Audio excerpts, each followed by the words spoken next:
Shingeki no Kyojin dejó sin duda un precedente con respecto al gran impacto que puede suscitar el survival horror en un serial drama. Los gigantes orgánicos, en cierta forma, nos recuerdan a los humanoides gigantes de Evangelion, pero en sí no podríamos considerar a Shingeki como un mecha. Sus referentes son diversos y en este sentido me he dado la tarea de descifrar cuál es la simbología de los titanes a lo largo de la serie, pues en las primeras temporadas nos sumergimos en un intrigante universo de especulativo survival horror, donde la trama se despliega con hombres enfrentando a la naturaleza, enfrentándose a desconocidas fuerzas suprahumanas, tanto por la curiosidad intrínseca como por la inquebrantable voluntad inherente a la supervivencia de la especie. En las temporadas posteriores, los titanes dejan de ser esta misteriosa fuerza monstruosa y pasan a convertirse en estas poderosas armas tácticas de guerra, de conquista, de hegemonía, para finalmente convertirse en las últimas temporadas en el medio a través del cual ha de cumplirse la profecía pactada siglos atrás. En este contexto, los imponentes titanes de Shingeki, sin lugar a dudas, extraen su esencia de diversas fuentes, ya sean estas dramatúrgicas, religiosas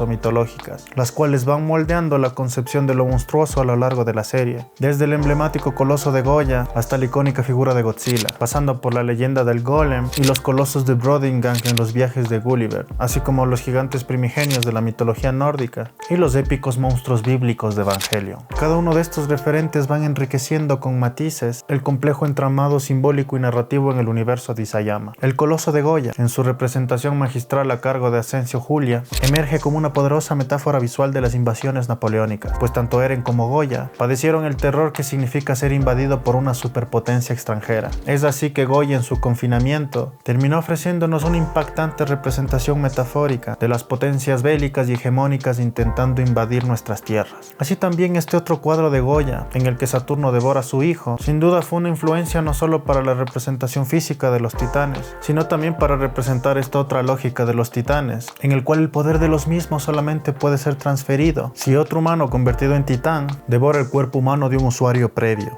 Del mismo modo, también podríamos decir que King Kong es este gigante monstruoso creado por el estudio RKO para ridiculizar y representar el gran potencial bélico y expansionista que tenía la Alemania de Guillermo II. Por otro lado, en una revisión más profunda tenemos a Godzilla, el cual, según la perspicaz interpretación de varios críticos e historiadores, se erige como una metáfora elocuente sobre cómo las catástrofes titánicas, como las bombas atómicas y los terremotos, impulsaron al pueblo japonés a cultivar esa eficiencia, esa valentía y esa disciplina extraordinarias, pues el peligro de los titanes ha hecho que nuestros personajes aprendan a la fuerza a estudiarlos, a analizarlos y a coordinar tácticas de evacuación y maniobras de ataque muy eficientes. Y así como el coloso de Goya representa las invasiones napoleónicas, Godzilla representa sin duda el terror de las bombas atómicas, y la ineludible influencia del titán colosal es quien sin duda retoma este significado de lo monstruoso como metáfora de este desproporcionado poder nuclear. Por otro lado, los titanes de Jonathan Swift en los viajes de Gulliver aportan con esta capa de ciencia ficción especulativa, teñida con toda esta estética neoclásica europea y una ligera resonancia de crítica política vigente en la trama de Shingeki. Las conexiones con Gulliver son evidentes, como por ejemplo cuando Ilse, al borde de la muerte, no puede resistirse a plasmar sus últimos descubrimientos en su diario. Este es un evidente vínculo con Gulliver, quien del mismo modo, al encontrarse acorralado en la isla de los gigantes, al estar a punto de ser fulminado por un gigante,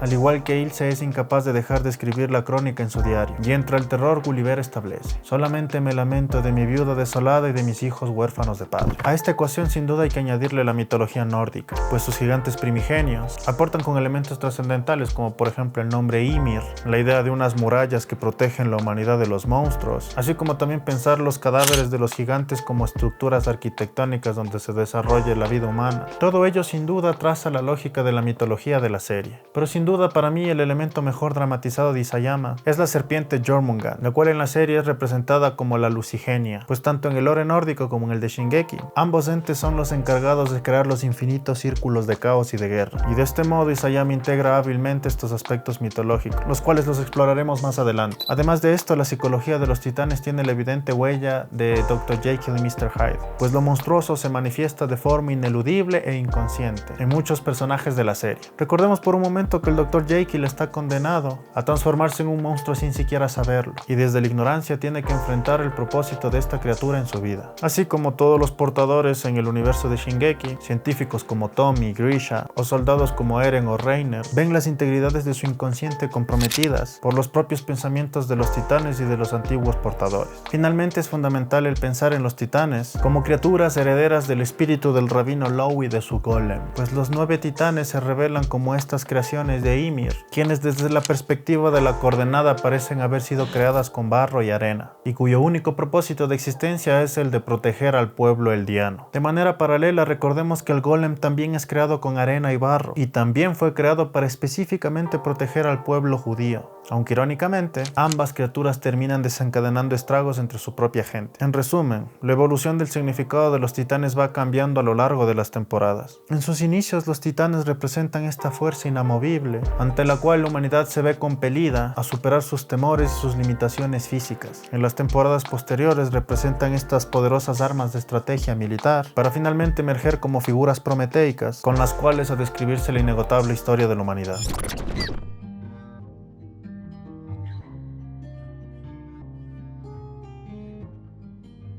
Bien, ¿cuál es el paradigma de Shingeki no Kyojin? La pregunta nos sumerge en una travesía narrativa donde Eren transita por tres notables metamorfosis. Inicialmente encarna el papel de Victor Frankenstein y finalmente se construye como un elegido. Este trayecto se revela como un complejo entramado de referencias y paradigmas literarios, los cuales se han mezclado de manera fascinante. En ciertos momentos Eren se ve ineludiblemente vinculado al paradigma dramatúrgico de Mary Shelley, pues recordemos que tanto Victor Frankenstein como Eren son arquetipos de personajes que configuran lo monstruoso en medio de la búsqueda de un propósito, un viaje que ha de desnaturalizar su humanidad y arrastrará a ambos hacia un nihilismo psicopático que acabará con sus vidas. Recordemos por un momento que la criatura de Frankenstein, luego de leer El paraíso perdido de Milton, se convence de que su existencia es miserable, por lo que decide destruir a la humanidad como venganza por toda la discriminación que ha sufrido por su aspecto físico. Del mismo modo, Eren, al comprender los planes de los gobernantes mundiales para unirse y destruir juntos a todos los eldianos, abraza la idea de convertirse en un mártir genocida, determinado a aniquilar al mundo entero con tal de salvar a sus seres queridos. Los críticos suelen menospreciar la representación de Frankenstein que hizo James Whale,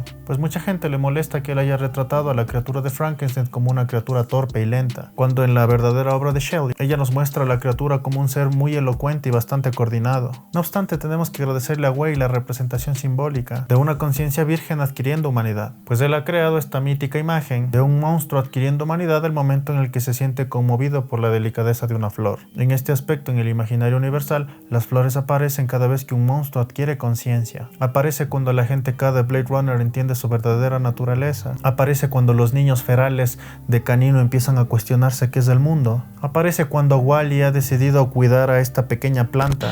Y finalmente aparece en Shingeki cuando Ilse se ve rodeado de margaritas, cuando conoce a este peculiar gigante con capacidad del habla y sentido del duelo. Desde una perspectiva dramatúrgica, las progresiones de Eren y Mikasa beben ineludiblemente del paradigma de Mary Shelley, pero temáticamente en ocasiones siento que se inspiran fuertemente de la Ain de Matthew Kausovitz, pues ambas obras exploran en cierta forma la discriminación y el confinamiento, ya sea entre murallas como en el caso de Shingeki, o ya sea en los banlieues parisinos de la Ain, donde los personajes Vince, Said y Humbert representan aquellas minorías relegadas por el mundo. El tema central de la Ain es cómo los círculos infinitos del odio se perpetúan en el humano, y cómo estos se generan a partir de traumas de guerra y de traumas de colonización, pues así como los personajes de la Ain se cuestionan si el perdonarle la vida a este skinhead neonazi, del mismo modo Eren, Armin y Mikasa en múltiples ocasiones ven su empatía desafiada el momento en el que Gaby asesina discriminadamente a Sasha. En este sentido, yo diría que Hegel y Maquiavelo supieron advertirnos que la empatía nos lleva a amar a nuestros seres queridos. El amar a nuestros seres queridos nos lleva al miedo por perderlos. El miedo por perderlos nos obliga a aprender a defendernos. El momento que sabemos cómo defendernos, nos convertimos en guerreros. Y finalmente, al ser guerreros, decidimos conquistar antes que ser conquistados. Pues para entender la decadencia de Eren, hemos de entender que la empatía es el origen de todas las venganzas, aceptando en este contexto al miedo como el motor de la historia. Idea reforzada por Seke, cuando dice en el minuto 33:30 de la última temporada que no tiene sentido defender este sistema alimentado por el miedo. En este sentido, tanto en la Ain como en Shingeki, existe una triada de personajes donde cada uno representa un aspecto diferente de la empatía como fuente de venganza. Humbert representa el odio reprimido por el pueblo africano, Vince el odio reprimido por el pueblo judío y Said el odio reprimido por la violencia policial. Por otro lado, Eren representa el dolor reprimido por el asedio de los titanes. Mikasa es la legataria de toda una raza extinguida por los titanes y Armin, bebiendo de la influencia de Thor, se convierte en el vengador de todos los titanes. Esta idea la desarrollaremos más adelante. Pero volviendo al tema, existe algo de hegeliano, algo de subversivo, un mensaje revolucionario escondido en el subtexto de Shingeki. Y aunque siempre les he dicho que no es bueno proyectar ideología al momento de analizar una obra, el titán del que emerge Eren la primera vez que se transforma se parece parece demasiado a Marx. Los brazaletes de los eldianos son evidentes referencias a los campos de concentración judíos. Y en el último capítulo de Shingeki existe una obvia referencia a la lista de Schindler. Además, valga la redundancia, no olvidemos que el golem es esta criatura creada específicamente para proteger al pueblo judío, así como los titanes fueron creados para proteger a los eldianos. En conclusión, en las primeras temporadas Eren y Mikasa beben de las progresiones dramáticas de Mary Shelley, pero en la medida en la que los titanes dejan de ser esta misteriosa fuerza monstruosa y se convierten en armas tácticas de guerra, la obra empieza a tornarse hegeliana. Y en medio de este huracán de guerra y poder, es que Eren termina cambiando de paradigma y se convierte en un Hamlet. Y ante esto no me queda más que recomendarle a ustedes, estimados lectores, que lean a Montesquieu, a Hannah Arendt, a Karl Popper, a Mandela o a Nietzsche, pues en ocasiones las obras hegelianas suelen romantizar los estados totalitarios y justifican genocidios. En este aspecto, supongo, con riesgo de equivocarme, que quizá Isayama se dejó llevar por estos vicios dialécticos y por ello en las últimas temporadas no tuvo más opción que deshacerse de toda la dramaturgia y echarle la culpa al destino y a Lucigenia.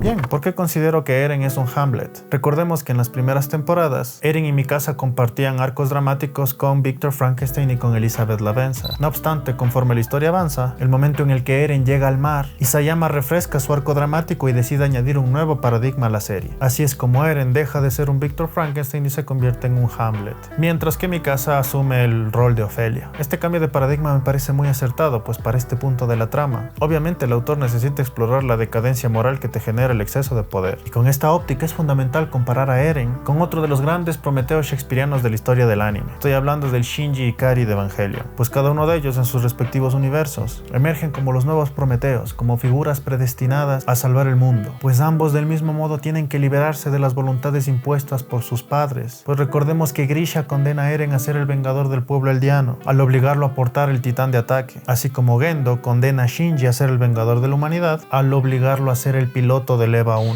En este aspecto no hemos de olvidar que del mismo modo Hamlet es condicionado por el fantasma de su padre a vengar la corona de Dinamarca. Eren y Shinji tienen que enfrentar desafíos para contextualizar su ira. Eren busca aniquilar titanes mientras Shinji busca aniquilar ángeles. En ambos arcos dramáticos existe una verdad traumática que se convierte en el catalizador que lleva a ambos a preguntarse el cómo la orden de sus padres ha determinado su existencia. Recordemos que esta violencia ciega se manifiesta en Eren, el momento en el que enfrenta a Annie y de una forma vil empieza a desmembrar partes de su cuerpo. Así como de manera análoga, Shinji entra en este modo berserk con su Eva y termina devorando el cuerpo de este ángel caído. La posesión de un titán ha de percibirse como este poder corruptor, como esta corona de exceso de poder que empieza a corromper a los individuos. Pues Eren, al igual que Hamlet, se enfrenta ante una dialéctica sin solución. Eren tiene su propio ser o no ser, cuando tiene que escoger entre liberar su propia conciencia del poder de los titanes o someter su conciencia para salvar a sus seres queridos. Esta es la dicotomía que hace que Eren descienda a la locura y finalmente se convierte en un espíritu vengador. Esta relación entre el poder y la conciencia se traduce también en la capacidad que tiene el titán fundador de controlar los recuerdos del mundo, pues al controlar sus recuerdos está controlando también sus conciencias y por ende su sistema de valores y su percepción de la historia. Una metáfora de cómo la cultura y las religiones suelen someter la conciencia del hombre, pues como ya lo dijo alguna vez Otto von Bismarck, el dueño del poder es aquel que domina la perspectiva del pasado y el combustible de la historia son los fierros y la sangre. Por ello es que la familia Tibur decide cambiar la perspectiva de toda la historia a través de estas obras de teatro, algo que comparte con Hamlet, pues no olvidemos que Hamlet a través de esta obra de teatro hace público el fratricidio de su padre y la degeneración de su madre. Eren decide devolverle todos los recuerdos a los eldianos para así liberar sus conciencias y terminar así, aunque sea por un breve instante, con la carnicería de la historia. Es evidente que algo que también comparten hasta este punto Eren y Shinji es que ambos quieren evitar el fin de la historia, lo que refuerza aún más mi creencia en que Isayama y Hideaki Anno debieron haber leído a Hegel. Eren termina en el mismo pragmatismo ciego que tanto destruyó a Hamlet, pues así como Hamlet ha de escoger entre el bien de su familia y el futuro del reino, Eren se ve obligado a escoger entre el bien de su familia o el destino del mundo. Pero mientras el nihilismo psicópata de Hamlet nos sumerge en el ser, la introspección de Eren en la coordenada intenta explicarnos a través de simbología nórdica una abstracta, casi que abyecta, relación existente entre el amor, la guerra, los recuerdos y la historia. Isayama encuentra en la lucigenia, el símbolo de esta serpiente del caos que constituye la creación de la historia. Pues recordemos que Lucigenia es una representación de Jormungandr, esta serpiente nórdica gigantesca que se devora a sí misma, representando la ciclicidad del orden y el caos. La mitología nórdica, a diferencia del pensamiento profético de religiones monoteístas del Medio Oriente y de Asia, no dividen al mundo entre buenos y malos, sino dividen al mundo entre el orden y el caos. En este aspecto, Lucigenia sería esta serpiente creada por Loki, la cual daría el inicio al Ragnarok, que sería el apocalipsis nórdico. Y en este Ragnarok es que aparece la figura de Thor como el héroe recuperador del orden. En este aspecto Armin es Thor, pues él es el encargado de perpetrar aquel acto heroico, de destruir a la Lucigenia, luego de que Eren haya sido corrompido por los infinitos ciclos de violencia que conllevan la creación de la historia. En palabras más simples, una vez Eren enloquecido, Armin termina siendo el héroe total de todo Shingeki no Kyojin.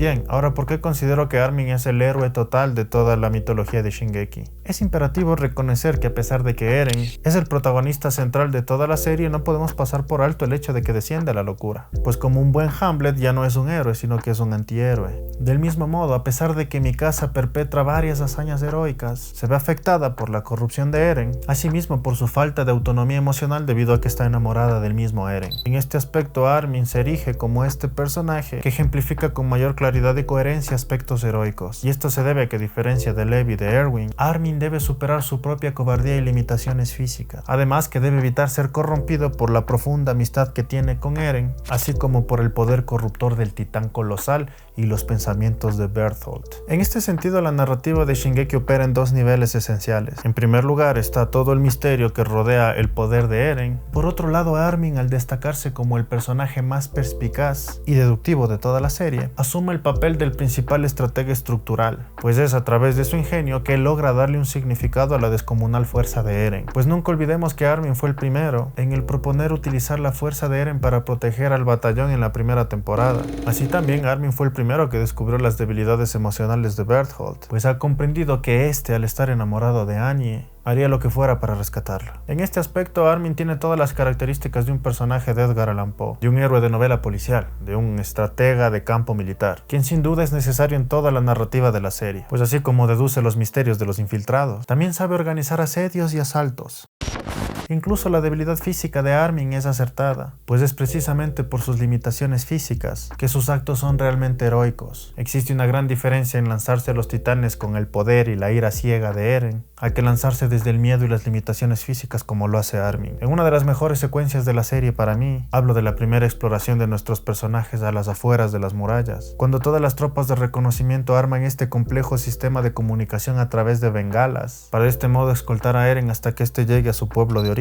Sin duda esta escena funciona de una forma magistral, debido al incierto y terrorífico suspenso que se generan por la falta de información y por la insignificancia humana de Armin. Estoy hablando de la secuencia del capítulo 17 de la primera temporada. En el instante en el que Armin se enfrenta por primera vez a la titán hembra, esta batalla no tiene en sí fines efectistas, sino tiene un fin más bien narrativo y deductivo, pues Armin es capaz de analizar todas las intenciones de la titán hembra tan solo con ver la forma en la que lucha y se defiende. Sabe que tiene inteligencia por la forma en la que protege su cuello. Sabe que está buscando a Eren por la forma en la que primero le quitó la capucha a Armin para asegurarse de quién es. En este aspecto, nosotros como espectadores somos Armin, pues gozamos de su privilegiado punto de vista y entendemos antes que todos los personajes del verdadero peligro al que está sometido Eren y el resto de la tropa. El suspenso de la secuencia radica en el cómo se lo comunicamos al resto, en el cómo evitamos que asesinen a Eren mientras nosotros evitamos ser devorados por los titanes. Así pues, la inteligencia de Armin genera toda la narrativa, pero sin duda su debilidad física es lo que dramáticamente aporta a producirnos ese sentimiento de peligro constante, tan característico del survival horror. En mi opinión, casi toda la estructura dramática de la serie se basa en Armin. Esta secuencia es fascinante, una de las mejores que he visto en mi vida, ya que tenemos primero suspenso al saber que Eren está siendo perseguido mientras él no lo sabe. Existe un brillante misterio, pues al ver las bengalas cruzando los cielos, no sabemos realmente qué está sucediendo del otro lado del bosque, si la gente seguirá viva si Eren ya fue asesinado. Además, Armin utiliza el misterio de una forma ingeniosa, pues al colocarse la capucha entiende que la titán hembra no asesinará a cualquiera que pudiera ser Eren. Es evidente que Isayama debió haber leído a Agatha Christie, pues del mismo modo y de una forma casi que quirúrgica, nos entrega pistas falsas y manipula nuestra empatía en el momento en el que nos hace creer que Reiner está salvando a Armin. Así pues caemos presa del engaño de Isayama. e ingenuamente terminamos construyendo amistades donde no las hay, sin saber en el fondo que Reiner es el verdadero enemigo. Y para añadirle a todo este cóctel de suspenso y misterio una pequeña pizca de épica, Isayama coloca estos devastadores actos de heroísmo temerario, cuando sin remordimiento alguno, Isayama asesina a varios héroes ante los ojos de Eren, quien no puede hacer nada al respecto. Pues recordemos que la lógica militar de Levin le pide a Eren que controle sus emociones, pues el éxito de la misión es la mejor forma de honrar la muerte de los caídos. Y para este punto nuevamente se condensa el ingenio de Isayama, pues estoy seguro que él debe conocer profundamente las debilidades de sus héroes y sabe en qué contextos ponerlos para hacerlos sufrir más, pero para que evolucionen de una manera más impresionante. Lo más probable es que Isayama se haya preguntado si la debilidad de Armin es su debilidad física, entonces su prueba más exigente sería enfrentar físicamente a un titán. Por otro lado, si Eren no tiene debilidad física al ser el portador de un titán, entonces su prueba más exigente sería un contexto en el cual no puede utilizar su fuerza física para defender a sus seres queridos, ya que hay que priorizar el pragmatismo de los resultados por sobre el dolor de nuestras emociones. Y así es como Isayama refuerza la personalidad de Eren al hacer que éste vea una y otra vez cómo todos sus seres cercanos mueren para protegerlo. En este aspecto todos los misterios de la serie le son develados al espectador a través de Armin, pues no tenemos que olvidar que Armin es el primero que se da cuenta de la verdadera identidad del titán hembra, es el único que descubre la única forma de derrotar al titán colosal, por sobre todo es el único que supo manipular la debilidad emocional de Psique y le brinda un propósito cuando le hace entender que todas las batallas valen la pena ser cursadas por aquellos momentos de felicidad inconsciente, como cuando Armin corría con Eren y Mikasa a través de un bosque repleto de hojas, así como Psique encuentra el antídoto para su nihilismo psicopático en aquella nostálgica rutina de lanzarse pelotas de béisbol con Tom, así como Armin también es el principal partícipe de la humanización de Eren y del desengaño de Mikasa, pues sabe que la debilidad de Eren es Mikasa, así como Mikasa es la debilidad de Eren. Si tomamos las lógicas del destino nórdico, Armin sería Thor, aquel héroe destinado a destruir a la serpiente del caos, para así poder perpetuar el destino de la humanidad. Pues del mismo modo Armin es el encargado de tener a Eren controlado por Alucigenia. Y en este aspecto el mensaje final que quiere darnos Isayama es el que el hombre bajo ninguna circunstancia tiene que perder su humanidad. Por más amigos perdidos y guerras peleadas, los infinitos círculos de violencia merecen ser transitados, solo para poder gozar de aquellos pequeños momentos de felicidad inconsciente que yacen en las cosas mundanas, en los juegos de niños, en el lanzarse una pelota de béisbol con tu mejor amigo, en compartir un pedazo de carne con tus amigos, el poder abrazar a tus padres, el poder convivir y recordar a quienes nos abandonaron. La felicidad es paradójica en este sentido, pues la gran mayoría de personajes de Shingeki fueron felices sin siquiera saberlo.